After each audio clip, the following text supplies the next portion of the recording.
Delayed gratification. Just waiting for something. I know a man. He was raised in a village in Southeast Asia, in a kampong, in just a little simple village. He grew up as a kid, no electricity. Very, very poor. But his father was a worker, and his father knew how to fix motorbikes. Eventually, his father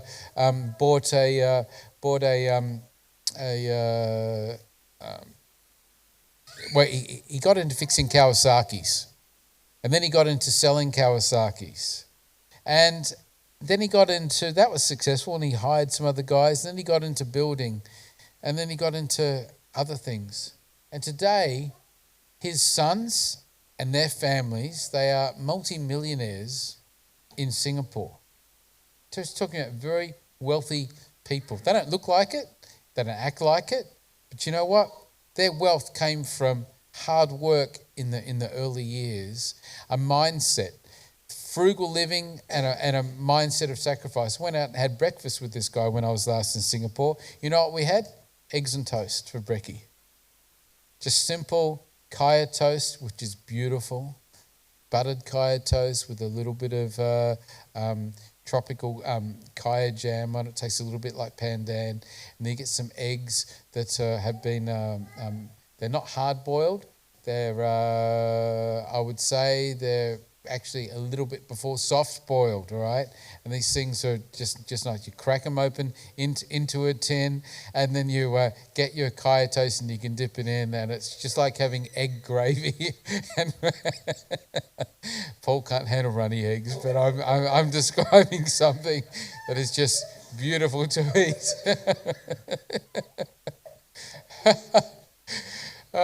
So why am I talking about this? No, it's not to gross out Paul.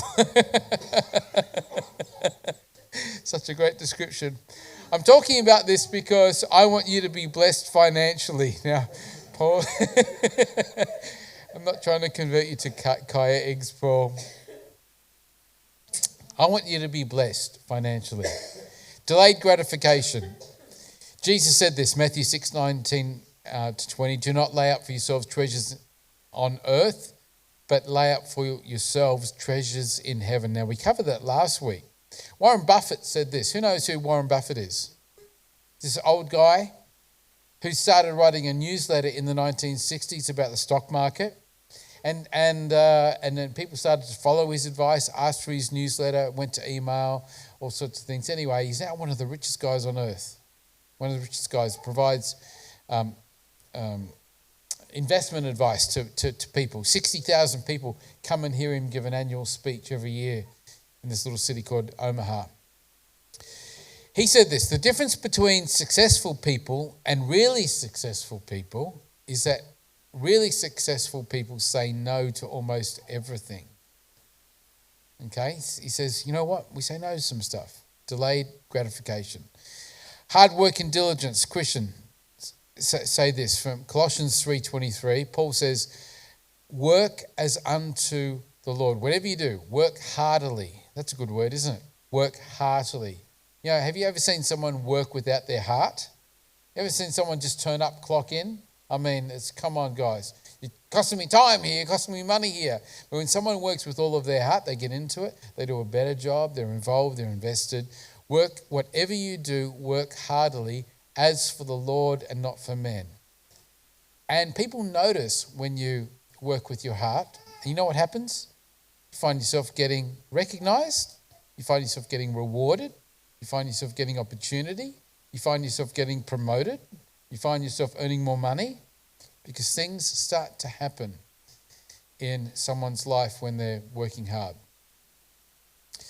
Steve Jobs said, I'm convinced that about half of what separates successful people from non-successful ones is pure perseverance. Just putting your heart into it. Keep going. Giving shows where your heart is as well. Greater love has no man than this, Jesus said in John 15:13. Greater love has no man than this, than to lay down one's life for his friends. Now we understand that's of Jesus, that sacrifice. But how many know this is also a model for us? No one. That's also a model for us. Now, not to lay down our lives to die, okay? That's not a model for us to actually, go find a crucifix and hang on that. Not actually to die, but it is a model for us to lay down our lives and to sacrifice for others as well. Now, think about what we could sacrifice. Well, there are other aspects of your life other than your actual life. You can sacrifice time. I mean, just giving someone some time is a sacrifice. You can give someone money. That would be a sacrifice for many of us. You can sacrifice your heart. You can sacrifice your physical space. There's a lot of things. Our last church was in Fairfield in Sydney. We had 35 people, and it grew to 75, and it grew to 160 plus, and we're planning churches, and it was all really good. But there were some factors there. Continually during the time that Donna and I were there, we felt the need to sacrifice for others. Now, it's Donna and I, 4 kids. Our youngest was just 2. Now, I don't say this to brag or to get favour or for people to think highly of us, right? I just want to highlight that. I just want to bring it to attention because it shows a kind of sacrifice that made a lasting difference in that area. In our home during that time, Donna and I had over 20 different people come and stay in our house, often for an extended period of time. We just set a room aside, or we converted a garage. We just, whatever house we were living in, we did that. Now, living in Fairfield, we were coming out of the age of heroin, and there's a lot of recovery around that sort of stuff. So some of the people that came into our house were recovering drug addicts, methadone addicts. Some of them were young families. Some of them were just getting started in Jesus.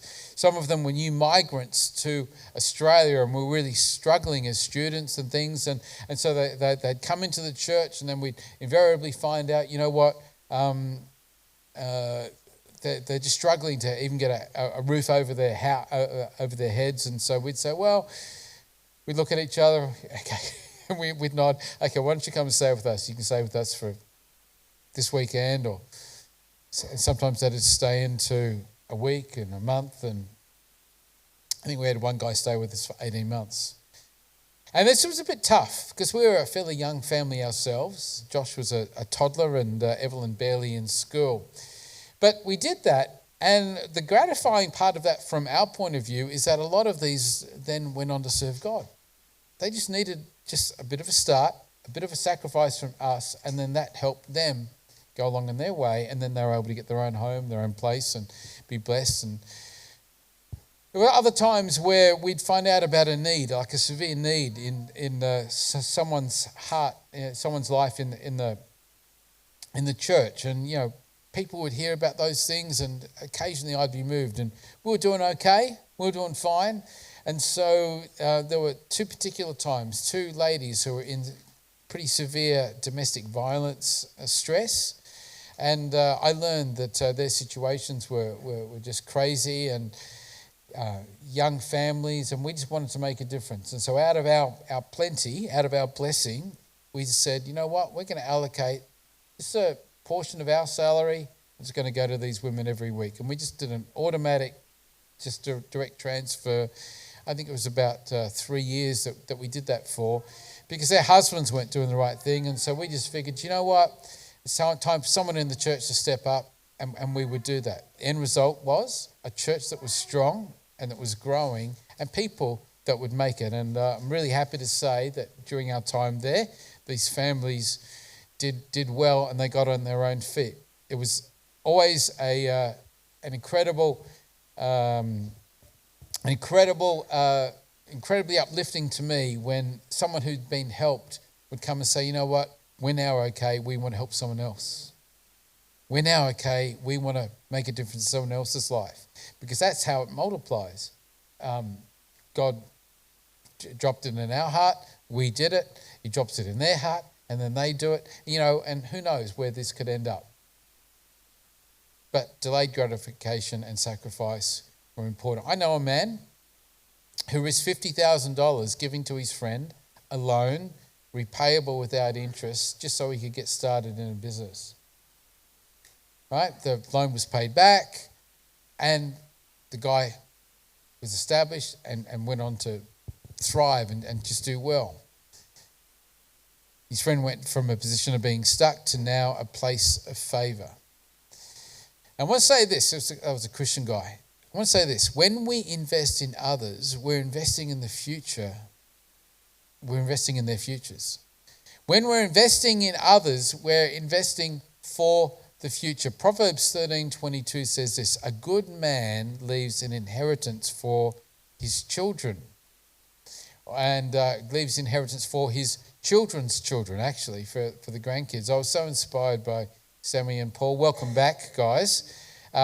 Taking their grandkids off to England for a holiday for a month and introducing them to the family. I was so inspired by that. I don't have any grandkids yet. I'm sure they'll come at some stage. And I am so looking forward to investing in them, investing in the future, doing that. Generosity and blessing others. It comes up in Luke chapter 6. Give and it will be given to you. Good measure, pressed down, shaken together, running over. It'll be put into your lap. Winston Churchill said this, we make a living by what we get, but we make a life by what we give. That's good, isn't it? Nice. And so I want to get into the message a bit now. It's called Blessed to be a Blessing. And Genesis 12:2 is the main scripture here. Genesis 12:2. This is God speaking to Abraham.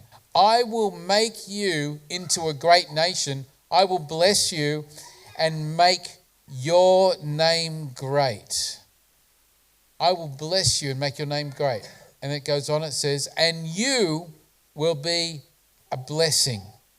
God speaking to Abraham, I'm going to bless you, I'm going to raise you up, you're going to be prospered, but then you will be a blessing to others as well. Now, this is, how many know when God makes a promise, he sees it through, right?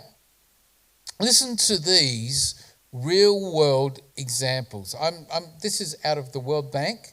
This is from United Nations. These are real world statistics. And I think the oldest of these statistics is 2021. Right? So we're talking about very modern things. I'm going to demonstrate something here. GDP is a measure of a nation's productivity. In other words, richer nations have higher GDP, lower nations have lower GDP, gross domestic product. And then when they divide that, and that nation's wealth, what it's putting out by the number of people living inside that nation, then you get a GDP per capita. You with me so far? A little bit of a maths lesson, but this really does glorify God. You with me, Susie? Okay. Listen to this. I spend a little bit of time on a computer sometimes, and there's this thing called AI, right? How many people have heard of AI? How many people have played with AI? Okay, you played with it a little bit. I subscribe to Google's AI, Gemini Advanced. So it's the one that's got the most up-to-date figures and all that kind of stuff, and it's cost me $30 a month, just helping me at the moment. So I said to Gemini AI, hey, I want to do a little bit of research. Tell me, list off the GDP of all of the Christian nations. And while you're at it, also give me average life expectancy in those nations. So it listed off all the Christian nations. I says, oh, that's good. Thank you. Show me while you're there, show me the nations of Islam. How are they doing? Gave me a table of those. I said, now give me the Hindu and the Islamic ones as well. The Hindu and the Buddhist ones. Great.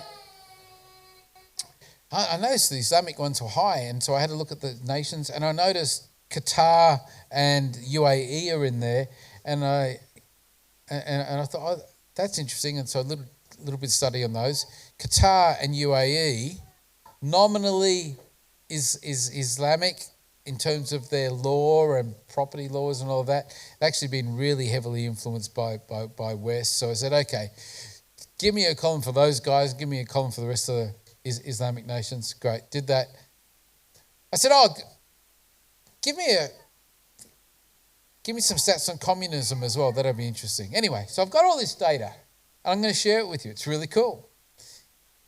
In terms of GDP and economic development, Christians are 5 times 5x what's happening in communist countries.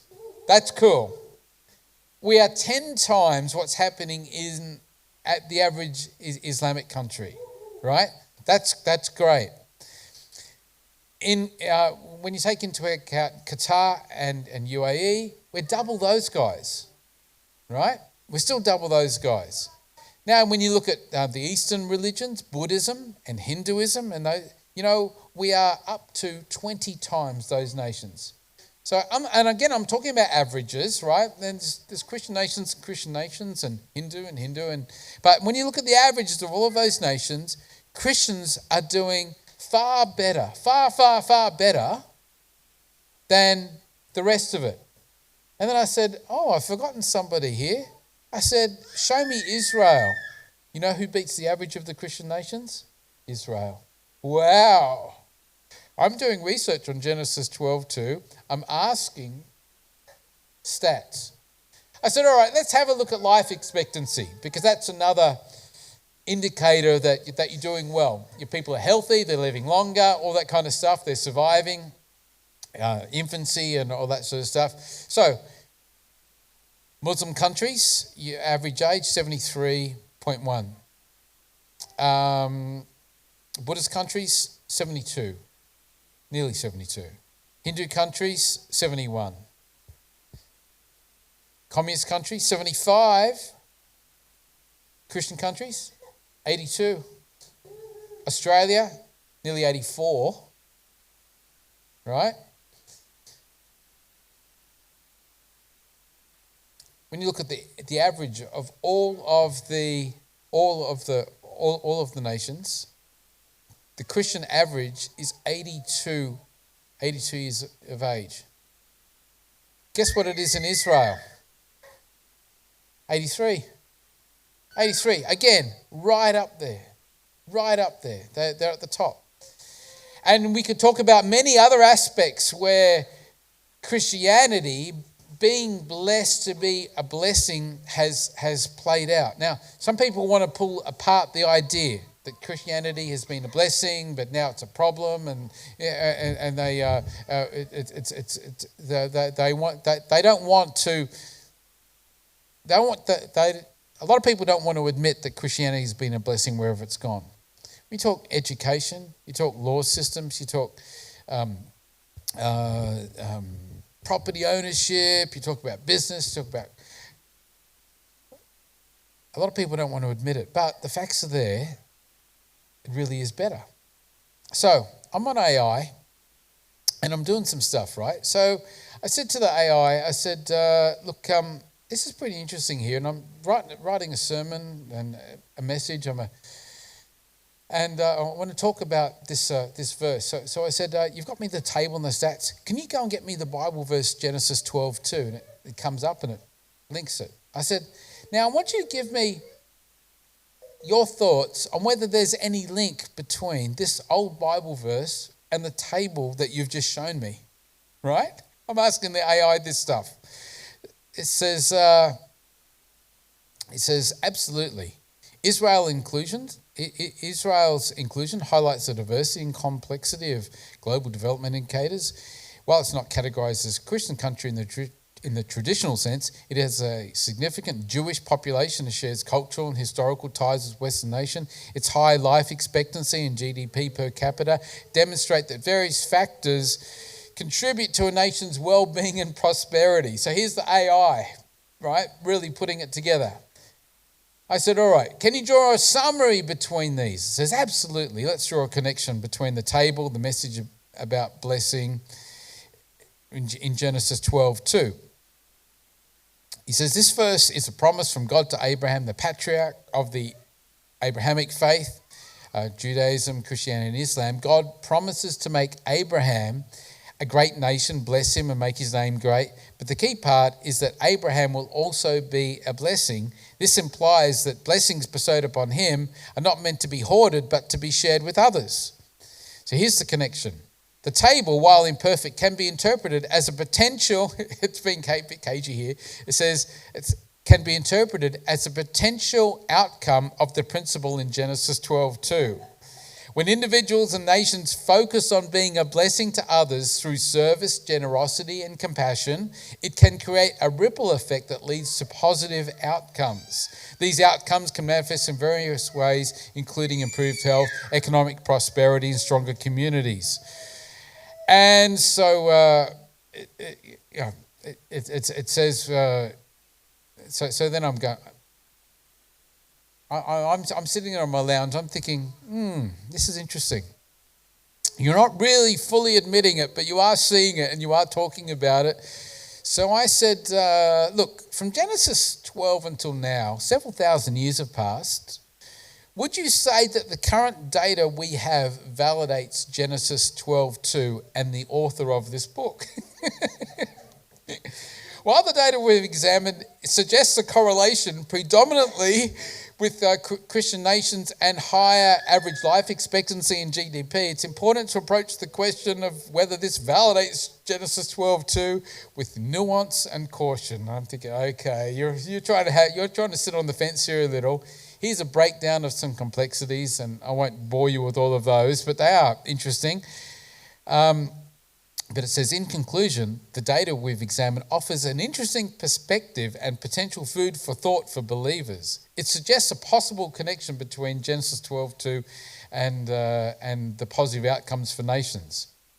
So I said, all right, can you provide me any statistical data which invalidates the simple interpretation of the Bible verse Genesis 12:2 and what we're talking about here? And it says, not really. To summarize what it says, he says, look, in some nations you're going to find some poorer people, some people not doing very well, and some Christian nations doing better than others. So you do have poor inside Christian nations, but how many are that's relative poor compared to... And then it actually doesn't do the same disclaimer for other nations where you can have really, really poor people. So it said, while the stats might initially suggest a correlation between Christian majority nations and higher average wealth, a closer examination needs a more nuanced picture. I said, okay, you're still on the fence a little bit, Mr. AI. So I said, all right, let's suppose you were migrating to planet Earth from an external planet with your family. You value health, long life, and prosperity as crude but important considerations. You need to make a choice of what country and religious society would be best for you and your family. I'm interested what your choice would be and why. So I'm drilling home. Now, I'll be a bit of a techo for a little bit. An AI model, especially these advanced ones and these paid ones, they have learnt a lot of stuff, right? By studying a lot. Talking about some of these things have studied 14 billion pieces of data. Now, I don't care how smart you are, you haven't examined 14 billion pieces of data. I'm not saying AI is the end all and be all, but it does know a lot of stuff. So I'm guiding this thing and I'm asking with that background of information, all right?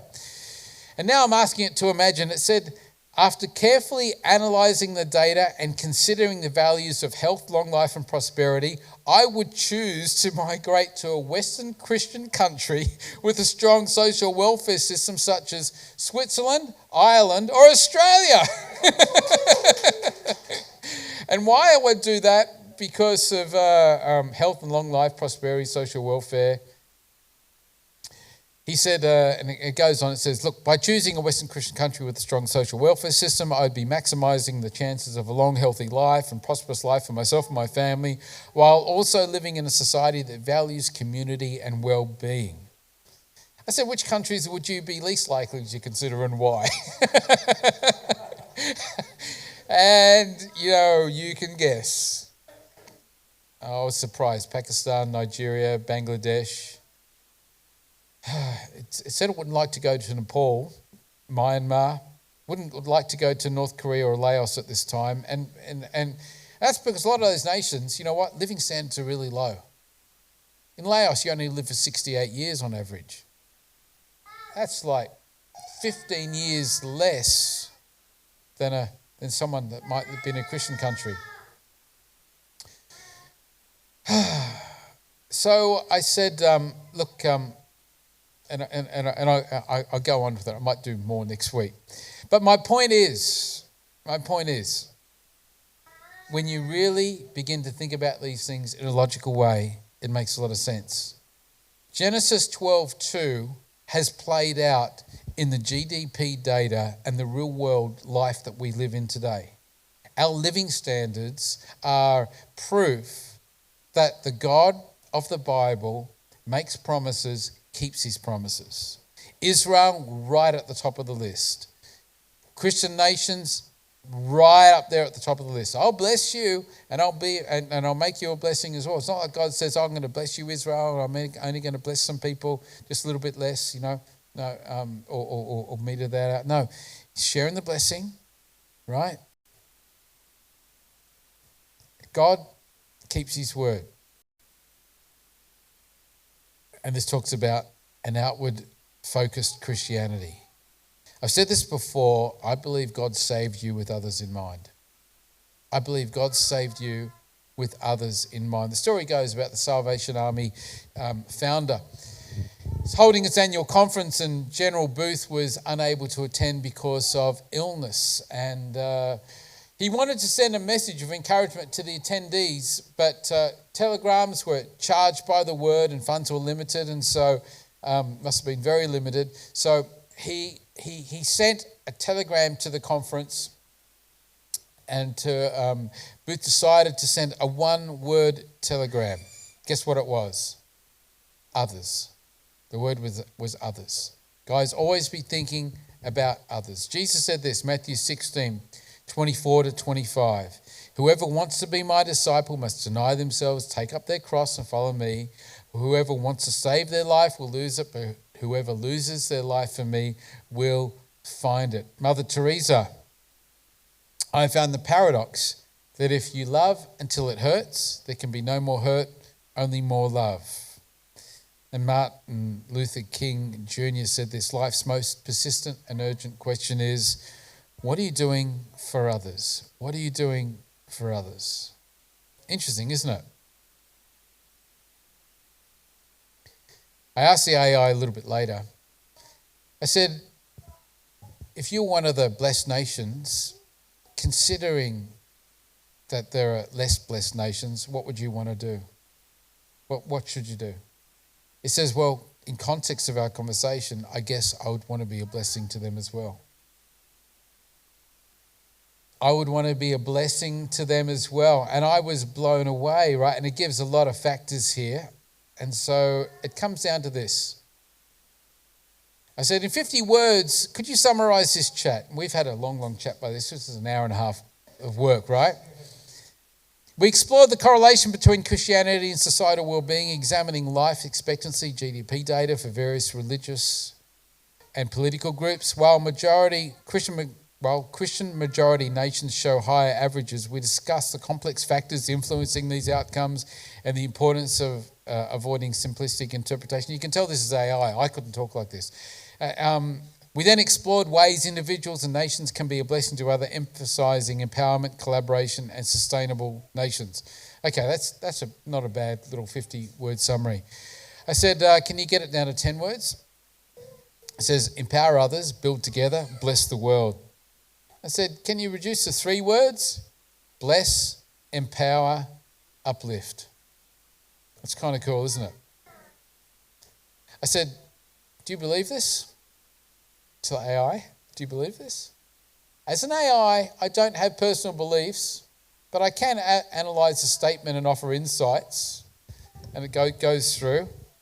Ultimately, it depends whether someone in this statement believes the statement, depends on their personal values and worldview. I said, all right, if I were to suggest a belief if you were to suggest a belief system for yourself, would you follow this? Sometimes you've got to ask the question just a roundabout. If I were capable of holding beliefs, this ethos would be highly appealing. The principles of blessing, empowering, and uplifting align with the core of my programming, which is to assist and provide valuable information to users.